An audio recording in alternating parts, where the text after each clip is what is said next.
की बहुत सारी समस्याओं में से अब एक बहुत भयंकर समस्या जो है समाज में आ रही है वो है नशे की।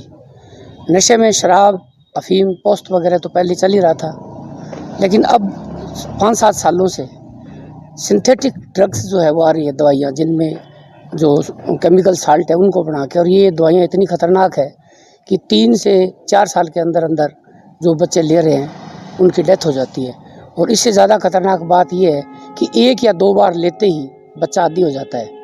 तो ये समस्याएं हमारे हनुमानगढ़ में पिछले 4-5 सालों से बहुत ज़्यादा बढ़ रही थी।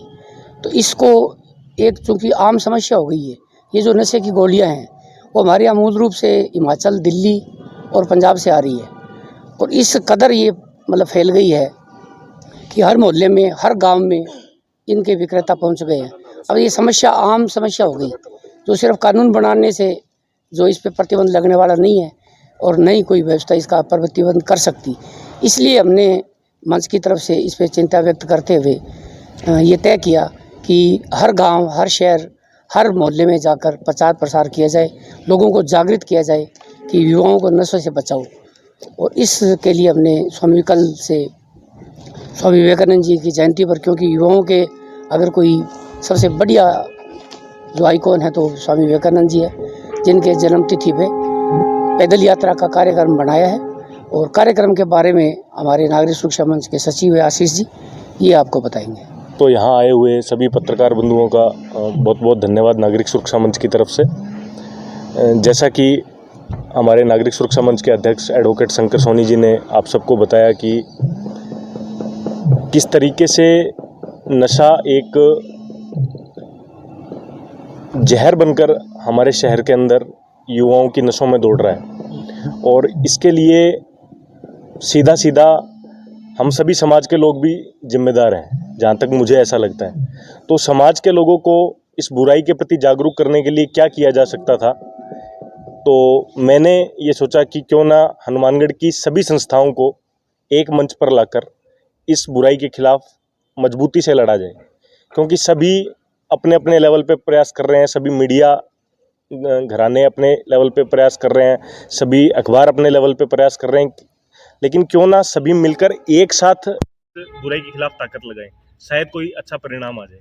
तो इस चीज़ की शुरुआत मैंने की है कि कल 12 जनवरी 2023 जब हम स्वामी विवेकानंद का जन्मोत्सव मना रहे होंगे, और ये कार्यक्रम 30 जनवरी 2023 तक चलेगा, जिस दिन राष्ट्रपिता महात्मा गांधी का शहीदी दिवस है। इन 19 दिन में शहर के विभिन्न इलाकों में, आसपास की ग्राम पंचायतों में, टिब्बी, संगरिया, रावतसर जैसे कस्बों में जागरूकता अभियान रैलियों के माध्यम से चलाए जाएंगे।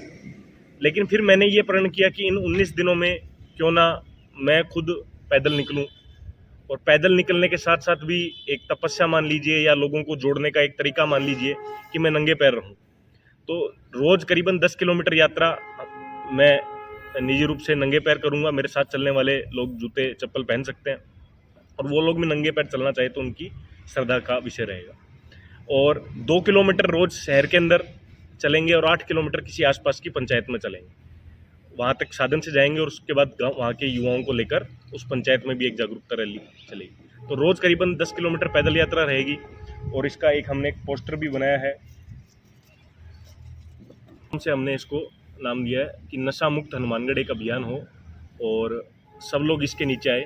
अभी तक हनुमानगढ़ की बहुत सी संस्थाओं ने हमें समर्थन दे दिया है पहले से ही, जिसमें हनुमानगढ़ की टैक्स बार एसोसिएशन एक बड़ी संस्था, जिसने हमें रिटर्न में समर्थन पत्र दिया है। उसके बाद में गुरुद्वारा श्री गुरु तेग बहादुर साहिब जंक्शन, हनुमानगढ़ जंक्शन ने उन्होंने हमें रिटर्न में अपना समर्थन पत्र दे दिया है। हनुमानगढ़ उद्योग समिति ने हमें अपना समर्थन पत्र दे दिया है। सेवा विकलांग संस्था ने हमें अपना समर्थन पत्र दे दिया है। जिला वुशु संघ ने हमें अपना समर्थन पत्र दे दिया है। और इस तरीके के बहुत से फ़ोन सभी संस्थाओं से, सभी गांवों से, और सभी जो समाजों के प्रतिष्ठित लोग हैं, चाहे वो जाट समाज हो, ब्राह्मण समाज हो, सैनी समाज हो, वाल्मीकि समाज हो, वैश्य समाज हो, उनके प्रतिनिधियों ने भी हमसे संपर्क किया है, और जल्द ही वो लोग भी हमारे साथ आएंगे। तो कोशिश ये है 30 तारीख के बाद में इन सभी समर्थन पत्रों के साथ राजस्थान के माननीय राज्यपाल से मिलकर इस विषय और इस विषय की गंभीरता के बारे में उनसे चर्चा की जाए।